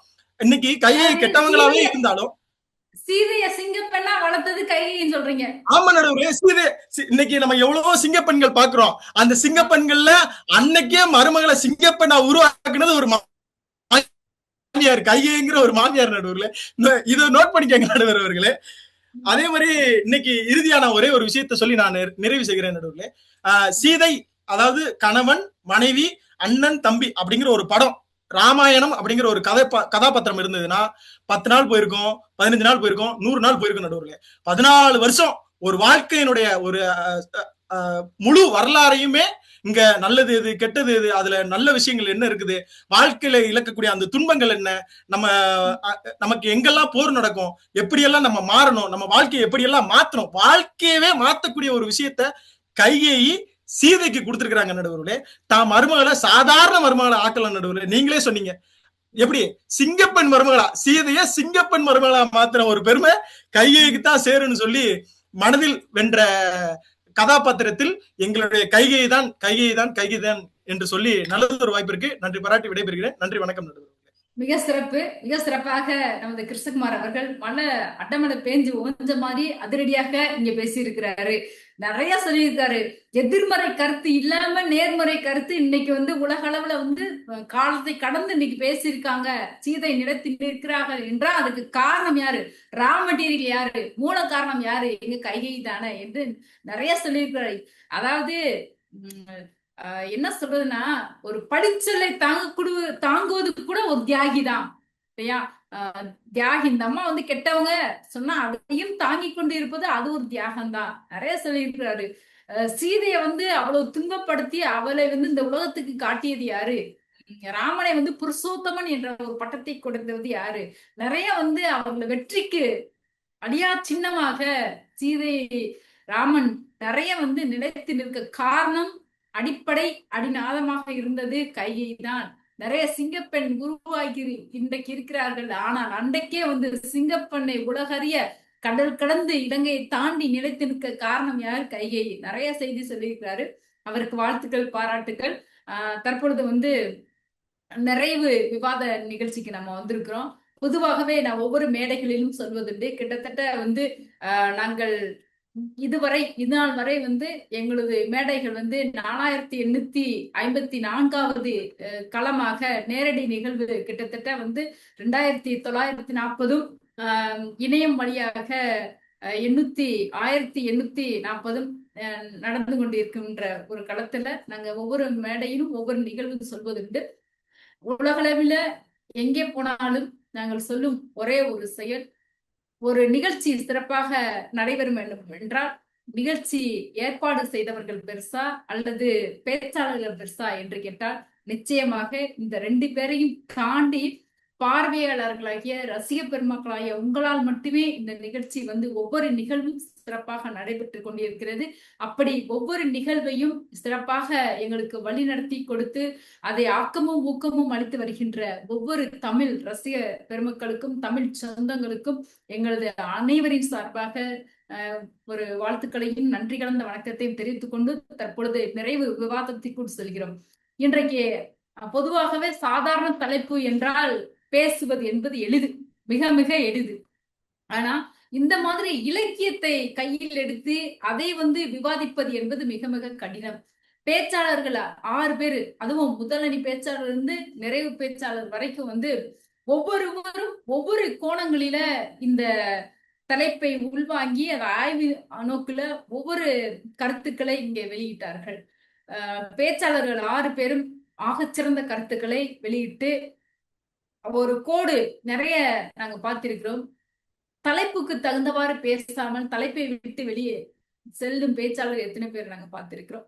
ஆனால் இவர்கள் தலைப்பை விட்டு எல்லளவு கூட வெளியில் செல்லாமல் அந்த தலைப்பிற்குள்ளேயே அனைத்தையும் இங்கே உள்வாங்கி இங்கே வந்து தன்னுடைய கருத்துக்களை ஆய்வு நோக்கில இங்க வழங்கியிருக்கிறார்கள். அத்தனை பேருக்கும் வாழ்த்துக்களை, பாராட்டுக்கள். நிறைவாக நாம் பார்த்தீர்கள் என்றால் கைகையில் இந்த பக்கம் சீதை 2 பேரை எடுத்துக்கிட்டோம். இந்த 2 பேர்ல பேச்சாளர் என்ன சொன்னாங்கன்னா, கைகையை பத்தி பேசினவங்க என்ன சொன்னாங்க, சம்பராச போர்ல முதல்ல பேசின சக்தி ஸ்திரமா சொன்னாங்க, சம்பராசுரன் போர்ல வந்து தன்னுடைய விரலால் இரும்பு விரலால் வந்து தசரதனை தாங்கி பிடித்தது யார், தசரதை உயிரை காப்பாத்தியது யார், எங்க கைகை. அந்த இடத்துல ஒரு பெண் முதல்ல கணவனை காப்பாற்றி இருக்கிறார். போர்ல வந்து கணவனை காப்பாற்றி இருக்கிறான்னா அது கைகை எவ்வளவு பெரிய திறமைசாலி, எவ்வளவு நல்ல உள்ளம் கொண்டவள், அது மனதை வென்றிருக்கிறது என்று சொல்லியிருக்கிறார். அடுத்து கொஞ்சம் போனோம் அப்படின்னா, ராமனை வந்து தன் மகனாவை பாவித்து, அதான் பரதன் இருக்கிறார், தான் பெற்ற பிள்ளை இருக்கு, பெறாத பிள்ளை இருக்கு, பெத்த பிள்ளையை விட அதீத மடங்கு ராமன் மீது பாசத்தை ஊட்டி இருக்கிறார் என்றால் எவ்வளவு பெரிய நல்லவளாக அந்த பாத்திரம் இருந்திருக்க முடியும், எவ்வளவு வித்தியாசமான ஒரு பாத்திரமாக இருந்திருக்க முடியும். தான் பிள்ளையை விட அடுத்தவர்கள் பிள்ளை மீது அதீத பற்றும் பாசமும் இருந்திருக்கிறார் கைகேயி என்று பேச்சாளர் பேசினார்கள். அதை விட வந்து ஒரு இடத்துல பட்டாபிஷேகம் விடிஞ்சா ராமனுக்கு பட்டாபிஷேகம், முதலில் மகிழ்ச்சியாக இருந்தவள் யார் என்று கேட்டால் கைகேயி. அதுல எந்த மாற்று கருத்தும் கிடையாது. அப்பொழுது ஏதோ ஒரு சம்பவத்துல தோன்றிய கூனியும் துடிக்கும் நெஞ்சானான், ஊன்றிய வெகுளியால் உழைக்கும் உள்ளத்தால் கான்று எரி நயந்தால் ஒரு இடுக்கனுக்கும் இடுக்கன் மூட்டினான் இல்லையா. அப்ப கூனிக்கு வந்து ராமர் மீது ஏதோ ஒரு இடத்துல காட்டம், அதை வந்து ஏதோ ஒரு பழி வாங்க வேண்டும் என்ற நோக்கத்துல அப்படியே சாவிய நம்ம யாரு கைகிட்ட வந்து அப்படியே போட்டு கொடுக்குறாரு. போட்டு கொடுத்தா முதல்ல வந்து கையை வந்து உடனடியாக கூனி சொல்வதை கேட்கவில்லை.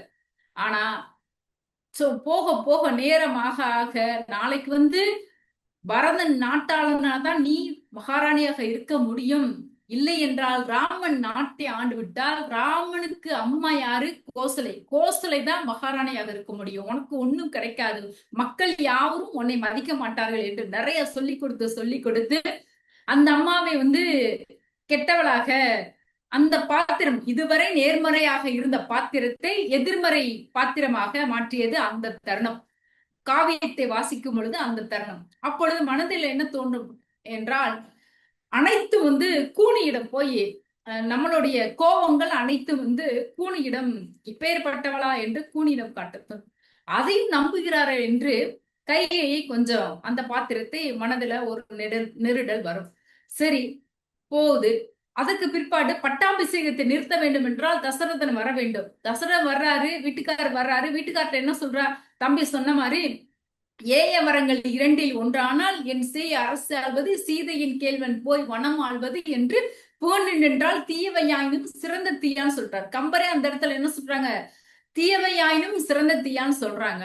அப்ப அந்த இடத்துல கைகை என்ன பண்றாங்க, எப்பயோ கணவரை காப்பாத்துன, அவ சும்மா ஒண்ணு காப்பாத்தினாலும் அதுக்கு பிராயச்சித்தமா அவர் 2 வரத்தை கொடுக்குறேன்னு சொல்லிட்டாரு. அந்த வரத்தை நேரம், இடம், பொருள், ஏவல் பார்த்து இந்த இடத்துல பயன்படுத்திக்கிட்டா. எனக்கு 2 வரம் அப்ப கொடுத்தேல, இந்த இடத்துல கொடுங்கன்னு சொல்லி, என்ன வரம் என்றால் 2மே உயிரை பறிக்கக்கூடிய ஒரு வரத்தை கேட்டா அவர் என்ன சொல்றாரு தசரதன், பரவாயில்லமா, உன்னுடைய மகன் பரதன் நாட்டை ஆளட்டும், ஆனா ராமன் என்று காட்டுக்கு வேண்டாம், இந்த ஓரத்துல இந்த உலகத்துல எங்க ஒரு மூலையில இருக்கட்டும், நிலத்திலேயே இருக்கட்டும், நாட்டிலேயே இருக்கட்டும் சொல்றாரு. அதற்கும் ஒத்துக்கொள்ளவில்லை. காட்டுல பல்வேறு விஷ ஜந்துகள் இருக்கும், அந்த இடத்துல போய் வாழ சொல்றீ, அவ்வளவு கொடுமைக்காரியாக கைகையை காட்டியிருக்கிறார். அப்ப இதை சரி வரத்தை கொடுத்துட்டார், வேற வழி இல்ல, கொடுத்த வாக்க காப்பாற்ற வேண்டும், அப்ப வரத்தை கொடுத்துடணும். ஆனா அவன் நிலை குழந்து கீழே விழுந்துட்டார். தன்னுடைய கணவரே கைகை காலில் விழுந்தால் கூட கைகை மனம் மாறல. அப்பேற்பட்ட ஒரு பிடிவாதமாகவே இருக்கிறார். சரி, ராமர் வந்தாரு. வந்த உடனேயே பட்டாபிஷேகம் நடக்கவில்லை என்றால் பரவாயில்ல, அம்மா நீ சொல்லிட்டே இல்ல, நான் காட்டுக்கு போறேன், தம்பி நாட்டை ஆளட்டும், பரவாயில்லை என்று சொல்லி இன்முகத்தோடு, ஒரு பதவி கிடைக்கவில்லை என்றால் அதை விட ஒரு வேறு பதவி கிடைக்கும் பொழுது இன்முகத்தோடு அந்த பதவி ஏற்றுக்கொண்டு அதில் பல்வேறு சாதனைகள் புரிய தயாராக இருந்தார் என்று ராமன் இங்கே காட்டுகிறார். சரி, இந்த இடத்துல உடனடியாக தந்தை ராமன் நாட்டை விட்டு மரபுரி தரித்து நாட்டை விட்டு 2 பேரும் போகவே என்னாச்சு அப்படின்னா அவருடைய உயிர் இங்கே போயிடுச்சு. அப்ப கையை பார்த்தோம் அப்படின்னா இந்த இடத்துல அவருடைய வசிஷ்டர் குரு, ராமனுக்கு குரு என்ன சொல்றாரு அப்படின்னா, வாழ்வினை நுதலிய மங்களத்து நான் தாழ்வினை அதுவர சீரை தாக்கினார், சூழ்வினை நான்முகன் ஒருவனே சொல்லினும் ஊழ்வினை ஒருவரார் ஒழிக்க பாழணும். இதெல்லாம் கைகை கேட்டா நினைக்காத, இது ஒரு விதியின் பயனாலதான் இப்படி நடக்குது என்று அவரே சொல்றார், வசிஷ்டரே சொல்றார். கைகை மேல குற்றச்சாட்டு கிடையாது என்று வசிஷ்டர் சொல்றார். சரி, அப்ப யார் இதுல இந்த பிரச்சனைக்கு இந்த மக்கள் மனதில கைகை குற்றவாளி இல்லைன்னு அந்த வசிஷ்டர் சொன்னதை வச்சு நம்ம இங்க பார்க்க முடியுது. அதை விட பிற்காலத்துல எல்லாம் முடிஞ்சு பார்த்தோம் அப்படின்னா ராமரை என்ன சொல்றாரு அப்படின்னா, கைகையை தீயவள் அன்று, என் தாய் தெய்வத்தாய் என்று கைகையை சொல்லுகிறார். அப்ப ராமரே தெய்வத்தாயின்னு சொல்லிட்டாரு, வசிஷ்டர் அவ கைகையை சொல்லல, அது விதி என்று சொல்லிட்டார். அப்ப இந்த பாத்திரத்தை பார்க்கும் பொழுது இது வேற எங்கேயோ சற்று மன குழப்பமாக இருக்கிறது. சரி, சீதையை பத்தி பார்த்துடலாம். நம்ம பேச்சாளர் சொன்னது போல சீதையின் பிறப்பு சாதாரண பிறப்பு அல்ல. அவள் தங்க கலப்பையை உழும் பொழுது பூமாதேவின் மகளாக வெளியே அவதரித்தவள்.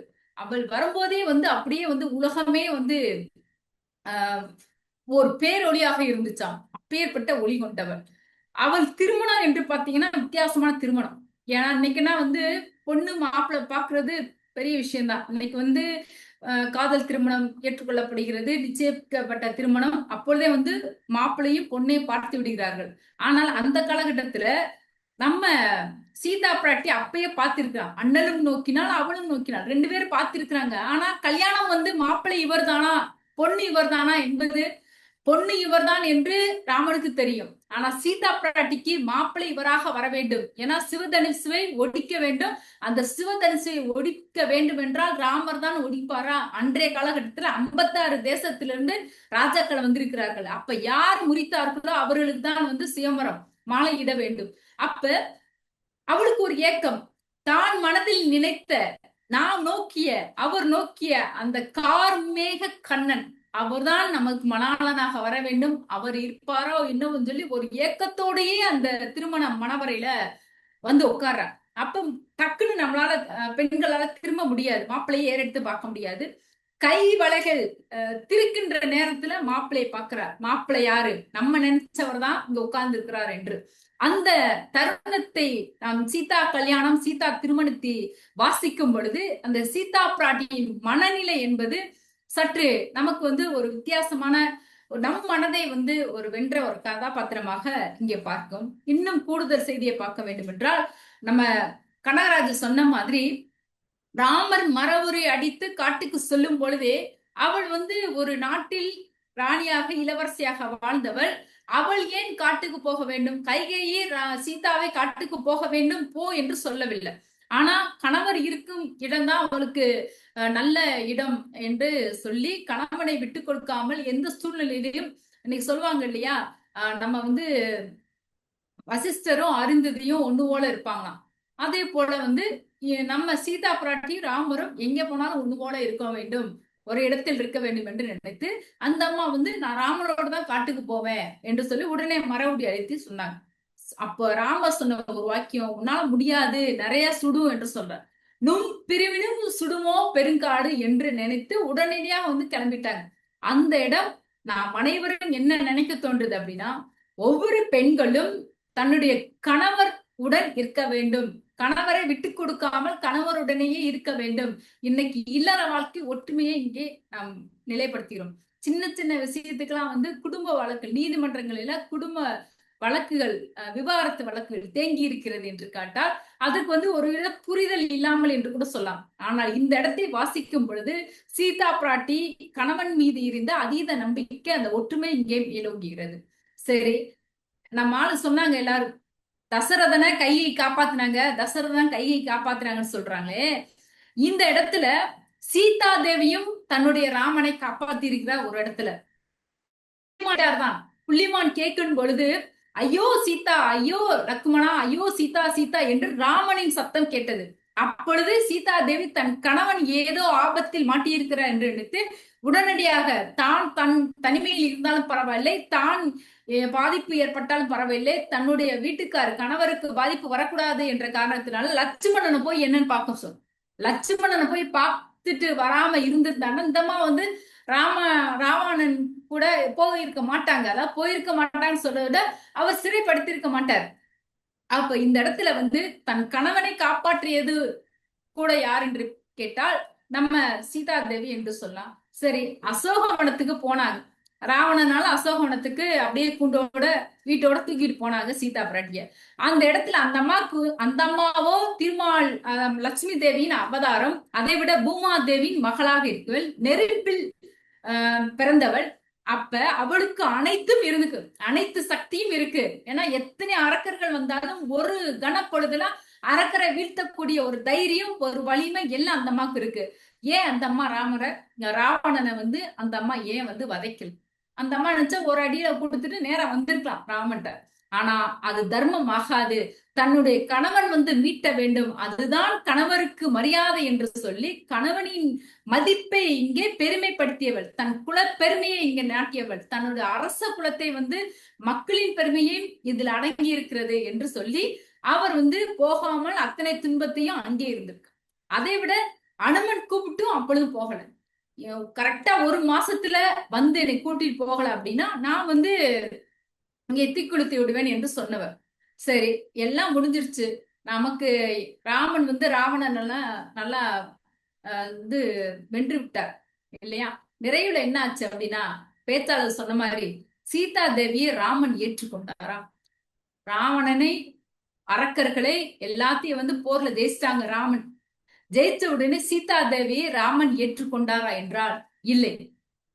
பதிவிரதையாக கற்புக்கரசியாக இருந்த சீதா தேவியை ராமன் ஏற்றுக்கொள்ளவில்லை. இந்த இடம்தான் சீதா தேவியிடம் நாம் பார்க்கும் பொழுது அவருடைய மனநிலை நமக்கு வித்தியாசமாக பார்க்க தோணுது. என்ன தோணுச்சு அப்படின்னா, அந்த அம்மா வந்து நீ ராவணங்கிட்ட இருந்த, நீ மதுவையும் மாதுவையும் உண்டாய், நிறைய கடும் சொற்களை ராமன் வீசுகிறார்.